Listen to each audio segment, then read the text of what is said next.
meaning. It's the life.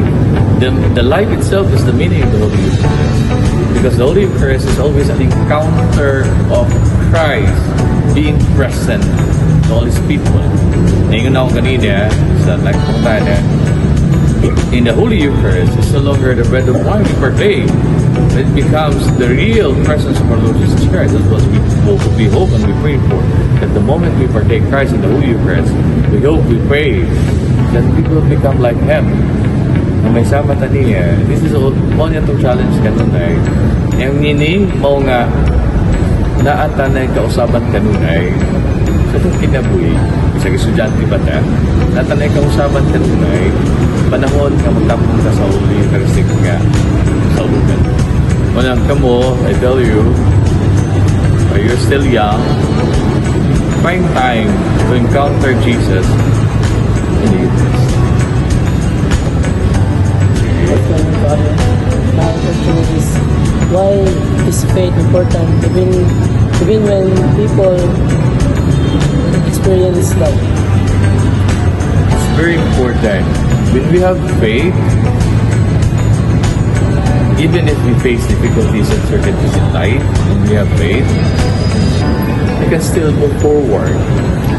In the Gospel reading today, what heals the deaf man in the Gospel reading is the faith of those people who brought him to Jesus.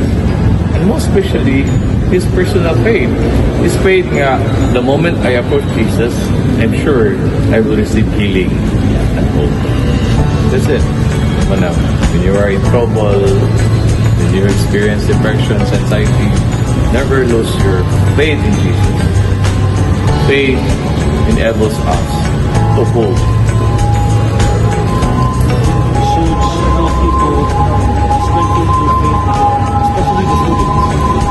That's why our church have many Catholic schools. Because the church believes that teaching young ones values of life will help them as they grow up to build good communities, good relationships. Manang sa inyong eskwelahan, hindi ka na mawala ang values education. So, save the moment you are in Catholic school because not all na ay opportunity in eskwela. Even if they can afford, but again, not all have the spirit to enter Catholic school. Again, wala nga itong simbahan, nagi siya mga Catholic schools like Orius, hindi ako nag-graduate. But now, saya ako nakaroon, I'm sure ko nga, ikat po niya sa mga values nga po sa Orius. Okay?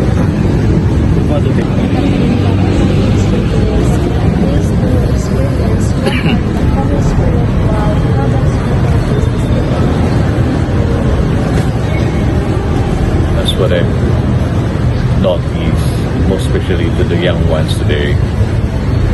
They get easily surrendered, they get easily tired, most especially if they encounter hardship in life.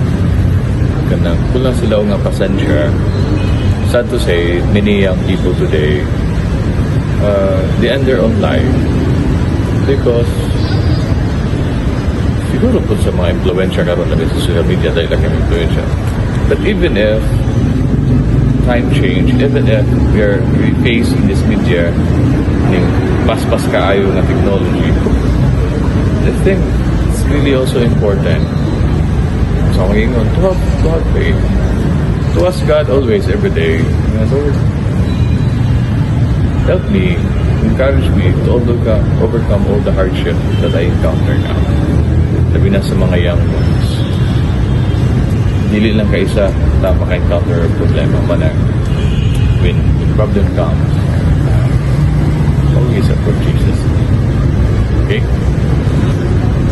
So, ginagawa ng Father, what advice would you give to slowly and go closer to God? Again, for me, the best thing for you to succeed, to encounter all those hardships in your kinabuhi, be Christ-centered. Meaning, put always Christ at the center of your life. Do not believe in your own self, thinking that you can do everything without God or Christ in you. Pauhi nga, mas malikon ka na ang Ginoo. And asa na ito mo siya ma-encounter? Reading scriptures and Holy Christmas celebrations. Muna. Okay? Thank you, Father. Thank you, Father Joe.